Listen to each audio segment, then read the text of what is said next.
දවසක් සියලුම දෙනාටම ඔයගොල්ලෝ හැමෝම පිළිගන්නවා කම්පියුටර් සොලියුෂන් YouTube channel එකට. ඉතින් අද මම පොඩි ප්‍රොජෙක්ට් එකක් විදිහට 675 යන PIC IC එක පාවිච්චි කරලා DOL සර්කිට් එකක් ගහන්නේ කොහොමද කියන එක ගැන තමයි මම මේකෙදි ඔයගොල්ලන්ට කියලා දෙන්න යන්නේ. මේකෙදි ඇත්තම කන්ට්‍රෝල් පාර්ට් එක කොහොමද කරන්නේ කියන එක ගැන තමයි මම අද කියලා දෙන්නේ. ගොඩක් අය දන්නවා DOL සර්කිට් කියපුවම ගොඩක් අය ඉලෙක්ට්‍රිකල් කරන අය දන්නවා මෝටර් කන්ට්‍රෝල් වල ඩිරෙක්ට් ඔන්ලයින් සර්කිට් එක කොහොමද වැඩ කරන්නේ කියලා. ඒකෙදි අපි යූස් කරනවා පුෂ් බටන් දෙකක්. නමුත් මම මෙතනදී යූස් කරන්නේ එක පුෂ් බටන් එකයි. ඒකෙදි පුෂ් ඔන් එකක් තියෙනවා පුෂ් ඔෆ් එකක් තියෙනවා. ඒ කියන්නේ කන්ටැක්ටරේ ඔන් කරන්න වෙනම පුෂ් බටන් එකක් දානවා. කන්ටැක්ටරේ කඩන්න වෙනම පුෂ් බටන් එකක් දානවා. හරිද? ඉතින් ඒ ක්‍රියාවලි දෙකම මේකේ තනි පුෂ් බටන් එකකින් කරගන්න අපිට පුළුවන්. හරිද? මයික් කන්ට්‍රෝලර් එක යූස් කරලා ඒකම PLC එකකින් කරගන්න පුළුවන්. මෙතන මම විශේෂ අවධානය යොමු කරන්නේ කොහොමද අපි මේ වගේ දෙයකට වුණත් හරියටම කෝඩ් එක ලියාගන්නේ කොහොමද කියන එක ගැන තමයි මම මෙතනදී ඔයගොල්ලන්ට කියලා දෙන්න යන්නේ. හරිද?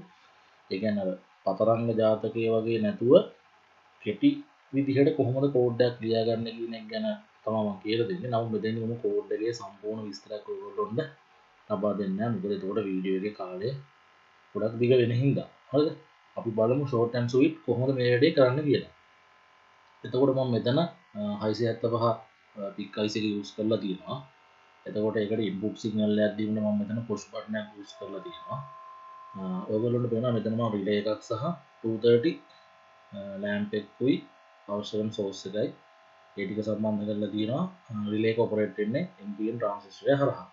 ඒක රිලේ එක ඔපරේට් වුණා කියලා දැනගන්න මම මෙතනදී LED ඉන්ඩිකේටර් එකක් භාවිත කරලා තියෙනවා. හරි. ඔයගොල්ලන්ට සර්කිට් එක පැහැදිලි වෙන්නේ නැති අපි යමු කොහොමද කෝඩ් කරන්නේ කියන එක ගැන බලන්න. මම මෙතනදී micro C IDE එක ඕපන් කරගන්නවා. මගේ කලින් වීඩියෝ බලන්න මම ඒකේ කොහොමද කියලා දීලා තියෙනවා කොහොමද ප්‍රෝග්‍රෑම් එකක් ඕපන් ප්‍රෝග්‍රෑම් එක සඳහා කොහොමද IDE එක සකස් කරගන්නේ කියන එක A to Z මම කියලා දීලා තියෙනවා. පාන වීඩියෝ ටික බලලා එන්න එතකොට ඔයගොල්ලන්ට මේ මෙතන එනකොට තේරෙයි කොහොමද ඇවිල්ලා තියෙන්නේ කියලා. හරි. මුලින්ම මම අපි IDE එකට අපි ගන්න ඉන්පුට් වලට සහ අවුට්පුට් වලට නමක් ලබා දෙමු. ඒක මම මෙන්න මේ ආකාරයට තමයි ලබා දෙන්නේ. බටන් කියන එක මම කෙටි කරලා BTN කියලා දාන්න. ඒක අපි දෙන්නේ GP බිඳුව බිට් එකට. පින් එකට ඉඳලා අපි ඒක මෙතනදී බිට් එක විතර තමයි අපි ඒක අඳුන ගන්න. මෙතන අපි රිලේ RLY කියලා මම දා ගන්න ලේසියට. ඒක GP on bit. හරි. මෙතන පොඩි සෙටින්ස් වගේක් මම හදා ගන්නවා ප්‍රධාන ලූප් එක ඇතුලේ. මොකද පික් එක අපි ඒ ගානට ඇඩ්ජස්ට් කර ගන්න ඕන අපේ අවශ්‍ය කාර්යාවලියට. එතකොට මෙතන සින්කෝන් කියන රෙජිස්ටරි එක බිඳුව 7 කම්පැරටර් ඕෆ් කරනවා. කම්පැරටර් සම්බන්ධ කරලා තියෙන අපේ සින්කෝන් රෙජිස්ටරි ඉදිරියේදී මම ඒක කියලා දෙන්න. ඒ කොටස් වලදී මොනවද කම්පැරටර් එක කන්ට්‍රෝල් කරන්නේ මොන රෙජිස්ටරියෙන්ද සින්කෝන් එකෙන් තමයි රෙජිස්ටර් කන්ට්‍රෝල් කරන්නේ. අපි දැන්ට කම්පැරටර් ඕෆ් කරලා දානවා. ඊට පස්සේ ANSE ඇනලොග් වශයෙන් තියෙන පින් ඔක්කොම අපි ඩිජිටල් ඉන්පුට් අවුට්පුට් බවට පත් කරගන්න තමයි ANSL කියන රෙජිස්ට්‍රිය සකස් කරන්න. ඒක මම 0 කරනවා. ඒක හරි. ඊට පස්සේ අපි දැන් ගන්න බටන් එක සම්බන්ධ කරලා තියෙන පින් එක ඉන්පුට් එකක් කරගන්න ඕන. ඔකට දන්නවා පික්කලනේ ඕනම මයික්‍රෝ කන්ට්‍රෝලර් එක ඊට අදාළ කරන රෙජිස්ටර් එකක් තියෙනවා. ඒකේ සෙටින්ග්ස් හදපුවම තමයි ඒක ඉන්පුට් අවුට්පුට් කියලා තීරණය කරන්නේ. හරිද? ඊට පස්සේ ඒක අවුට්පුට් එකක් වුණොත් ඒක අවුට්පුට් එකේ වෝල්ටේජ් එක එළියට දෙනවද නැද්ද කියලා 5 වෝල්ට්ද 0 වෝල්ට්ද කියන එක තියෙන එක වෙනම රෙජිස්ටර් එකක් තියෙනවා. ඒ වගේම පික් එකේ 12 මේ 675 පික් එකේ පින් එකක් ඉන්පුට් ද අවුට්පුට් ද කරනවද කියන එක තියෙන එක ගන්න ප්‍රයිස් O කියන රෙජිස්ටරි එක. එතකොට එහෙම අවුට්පුට් හරි ඉන්පුට් හරි කරපු පින් එක ඊළඟට අපි කියමු අවුට්පුට් එකක් කරපු පින් එකට අපි දෙන්න ඕන 5 වෝල්ට් එළියට 5 වෝල්ට්ද 0 වෝල්ට්ද කියන එක තීරණය කරන්නේ GPIO කියන රෙජිස්ටරි එක. ඔයගොල්ලෝ ඩේටා ෂීට් කියවන්න මේ ඉන්ටර්නෙට් එකේ තව හොයන්න කරුණු. එතකොට ඔයගොල්ලන්ට පැහැදිලිව ඒවා මේ හොයාගන්න පුළුවන් වෙයි. හරි. එතකොට මම මෙතන price IO සමානයි 0.0 කියලා මම හදා ගන්නවා. මොකද මගේ පළවෙනි පින් එක ඉන්පුට් එකක් බටන් එක සම්බන්ධ කරලා තියෙන්නේ හින්දා. හරි. එතකොට ඒක ඉන්පුට් එකක් විතර සකස් කරගත්තා අනිත් පින් ඔක්කොම අවුට්පුට් කරා while loop එක ඕපන් කරගන්නවා ඒක හරි තව මට මෙතනින් දෙයක් අමතක වුණා මම බටන් එක ප්‍රෙස් කරපුවාම අපි දන්නවා ඩීබවුන්ස් වෙන සංසිද්ධියක් වෙනවා. ඒ කියන්නේ බටන් එක එකවරක් ප්‍රෙස් කරපුවාම ඒක යන මෙකැනිකල් මේ මොකද්ද ස්විච් එකක් ගත්තාම මෙකැනිකල්නේ. ඔක අපි ප්‍රෙස් කරපුවාම එකවර කීපයක් නිකන් ළඟ ප්‍රෙස් වෙනවා. හරිද? එතකොට ඕක සිග්නල් එකක් විදිහට ගන්නවා පීක් එක. එතකොට ප්‍රෝග්‍රෑම් එක පොඩ්ඩක් අපේ වචන එක පිස්සු කියන පටන් ගන්නවා. ඒක නතර කරන්න ඒ කියන්නේ ඩීබවුන්ස් නතර කරගන්න මම මෙතන පොඩි වේරියබල් එකක් දාගන්නවා. ඒක ස්ටේට් එක චෙක් කරගන්න. හරිද? එතකොට මෙතන bit button state කියලා මම වේරියබල් එකක් ඕපන් කරගන්නවා. අපි button flag කියලා දාමුකෝ. ඔය button f කියලා දාමුකෝ. හරි. ඊට පස්සේ දැන් මම මෙතන දැන් අපි button එක ඔබවුවාම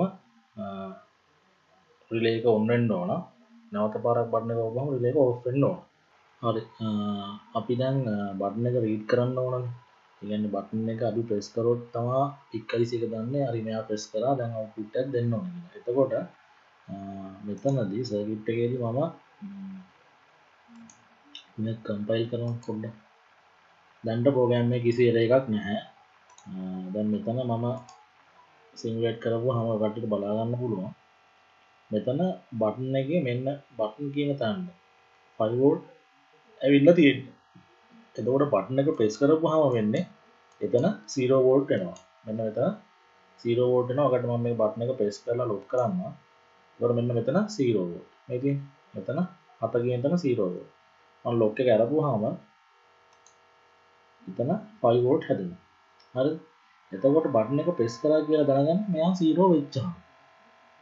මෙතන පින් එකේ ස්ටේට් එක 0 වුණාම තමයි බටන් එක ප්‍රෙස් කරා කියලා දැනගන්නේ. හරිද? එතකොට sorry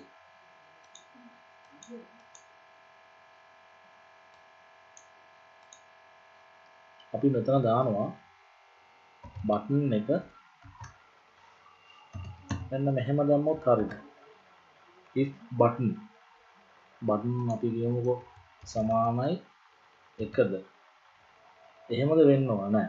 බටන් එක ඇත්තටම 0 වුණොත් විතරයි if condition එක ඇතුලේ තියෙන දේ ඇත්ත වෙන්නේ. එහෙම වුණොත් විතරයි එයා ඊළඟට ඉන්ස්ට්‍රක්ෂන් එක පිළිපදින්නේ. බටන් සමානයි 1ද කියලා බැලුවොත් එහෙම දැන් ඇත්තටම බටන් එක මෙතනදී 1 වෙලා ඉන්නේ. ඒ කියන්නේ අපි ප්‍රෙස් කරන්නේ නැතුව බටන් එක 1 වෙලා තියෙන්නේ. ප්‍රෙස් කරන්නේ නැතුව බටන් එක 1 වෙලා තියෙන්නේ. එතකොට බටන් එක ප්‍රෙස් කරා කියලා දැනගන්න මෙයා 0 වෙච්චා. හරිද? ඒ හින්දා අපි මෙතන දාන්න ඕන ඇත්තටම බටන් සමානයි බිඳුවද කියන එක. බිඳුවට බටන් එක සමානද? ඒ කියන්නේ බටන් එක එදුවොත් තමයි එතන පින් එකගේ 0 වෙන්නේ. එහෙම 0 වගේට සමානද? එහෙම සමාන වුණොත් විතරයි if එකෙන් පස්සේ තියෙන කන්ඩිෂන් ඒ කියන්නේ if එකෙන් පස්සේ තියෙන ඉන්ස්ට්‍රක්ෂන් වලට යන්නේ. හරිද? අපිට මේක මෙහෙම කෙටි ක්‍රමයකින් තව ලියන්න පුළුවන්. හරිද? මම මේක ලියනවා button ඔන්න ඔහොම ලියනවා not equal button බටන් එකේ අගය 1 නෙවෙයිද කියන එක තමයි මෙතන ගන්න. බටන් එකේ අගය 1 නෙවෙයි නම් ඒ කියන්නේ 1 නෙවෙයි නම් බිඳුවනේ. බිඳුව නම් ඒ කියන්නේ බටන් එක බිඳුව වුණොත් බටන් එක 1 වුණොත් මෙතනදී බටන් කියන අගය 1 වුණොත් හැදෙන්නේ බිඳුව. ඒ කියන්නේ if එකේදී ඒක පිළිපදින්නේ නැහැ. බටන් එකේ බිඳුව වුණොත් තමයි එතන if එක වරහන් ඇතුලේ තියෙන කන්ඩිෂන් එක 1 වෙන්නේ. හරිද? බටන් එක ප්‍රෙස් කරාද කියන එක තමයි මෙතන අහන්නේ. එහෙම ප්‍රෙස් කරා නම් මම අර මේ වේරියබල් එකක් ඕපන් කරගත්තේ බටන් ෆ්ලැග් කියලා. btn ෆ්ලැග් කියන අගය එක කරන්න ඕන. බටන් එක එපුවා නම් බටන් ෆ්ලැග් කියන එක එකයි. හරිද? හරි. දැන් ඔන්න බටන් එක ඔවුන් තමයි ඉන්නේ. ඊට පස්සේ මම මෙතන නැවත if condition එකක් දාලා button and button flag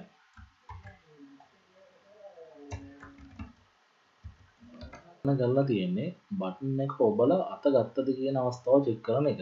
හරිද? දැන් අපි කියමු බටන් එක ඔබපු මොහොත කියලා. බටන් එක ඔබපු මොහොතදී බටන් කියන එකේ අගය මොකද වෙන්නේ? බිඳුවයි. බටන් එක ඔබලා තියෙන හින්දා පින් එකේ ස්ටේට් එක අගය බිඳුවයි. සහ ඇන් මෙතන ඇන් කියලා දාලා තියෙනවා. ඊට පස්සේ බටන් ෆ්ලෑග් එක. දැන් මෙතන මම මේ කියන්නේ if කියන එකත් එක්ක එද්දි මෙතන කන්ඩිෂන් එකේදී මෙන්න මේතන අගේ සම්පූර්ණ අගේ එක වෙන්න ඕන. එහෙම එක වුණොත් විතරයි මේ if එක අතකොට බහින්න පුළුවන්. හරිද? දැන් මෙතනදී බටන් කියන එකගේ බිඳුව වෙලා බටන් ෆ්ලෑග් කියන එකගේ එක වුණා කියලා මේක ඇතුළේ තියෙන ඉන්ස්ට්‍රක්ෂන් පිළිපදින්නේ නැහැ.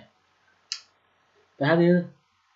ඉන්ස්ට්‍රක්ෂන් පිළිපදින්න මේකෙදි බටන් එකේ අත ගත්ත ගමන් මොකද වෙන්නේ? බටන් එකෙන් අත ගත්ත ගමන් බටන් එක නැවත තිබ්බ මූලික තත්ත්වයට එනවා. එතකොට ඒ පින් එකගේ 5 වෝල්ට් වලට සකස් වෙලා තියෙනවා. ඒ කියන්නේ එතනදී බටන් එකගේ එක සහ බටන් ෆ්ලෑග් කියනගේ එක වෙලා තියෙනවා. එතකොට මෙතන කන්ඩිෂන් එක එක වෙනවා. එතකොට නැවත මේ පල්ලෙයට මේකේ ඇතුලේ if එක තියෙන if එක කියන ක්‍රියාවලිය ඇතුළට අපිට බහින්න පුළුවන්. හරිද? ඊට පස්සේ අපි මුලින්ම කරන්නේ බටන් ෆ්ලෑග් කියන එක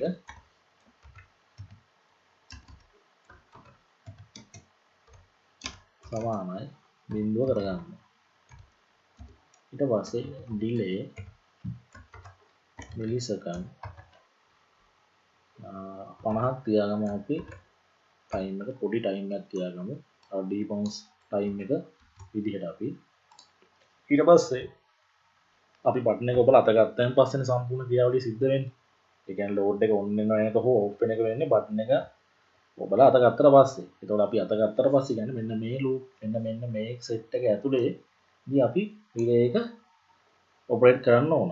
හරිද? මම මෙතන ලියා ගන්නවා RLY